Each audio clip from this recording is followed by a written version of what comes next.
The M1 Abrams was developed in the 1970s to close what at the time looked like a tank gap with the Soviet Union. After the MBT-70 American-West German joint project to develop a new tank ended in failure, the U.S. Congress then directed the U.S. Army to go it alone. Despite strict cost and time limits, the Army found just the tank it needed.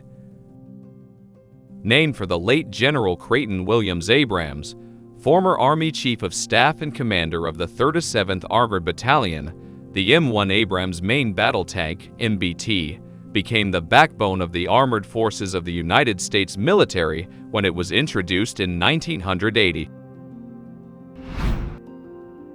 Coming from behind. Even 40 years after it was introduced, the M1 Abrams is considered among the best tanks in the world, but the U.S. military had actually lagged behind with its tank efforts throughout much of the Cold War. The M60 MBT was introduced as an interim main battle tank, essentially a stopgap measure until something better could be developed. Even as the M60 was able to hold its own against Soviet-supplied T-54 or 55s and T-62s during the 1967 and 1973 era of Israeli wars, where it was employed by the Israel Defense Forces, it was evident that the American-built tank would be no match for the latest Soviet tanks, including the T-64. The first course of action involved a partnership with West Germany, but the project ended after West Germany pulled out due to the rising costs, as well as a difference in opinions on the key requirements. Instead, the U.S. Army began to design new tanks, but under strict cost and time limitations.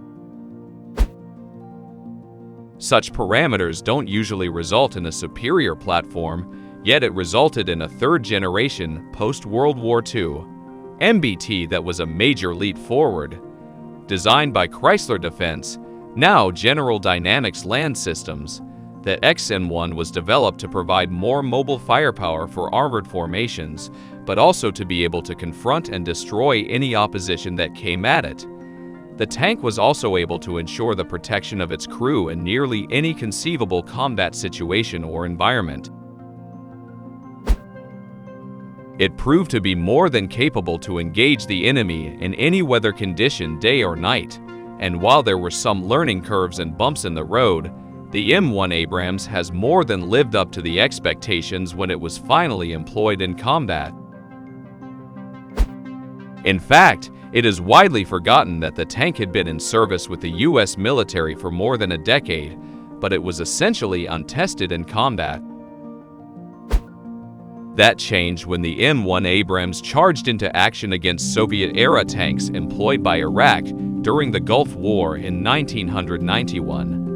In total, 1,848 M101s were deployed to Saudi Arabia to take part in the liberation of Kuwait. There were initial concerns as to how the tank would handle the dusty desert conditions, especially as the tanks were deployed for months before the invasion began and had received little maintenance.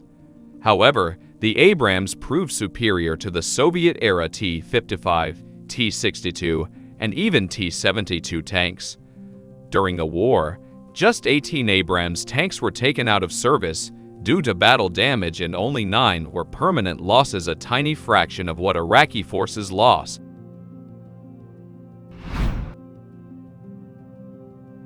More importantly, not a single Abrams crewman was lost in the conflict. The evolution of the M1 Abrams.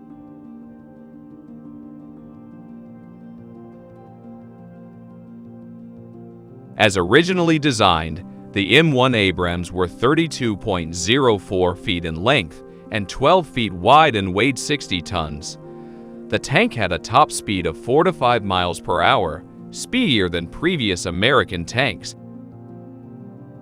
When it first entered service, its main armament was a 105mm L52 M68A1 rifle gun, upgraded in 1985 to the M101 version, which was slightly longer, while the weight was increased to 67.6 tons.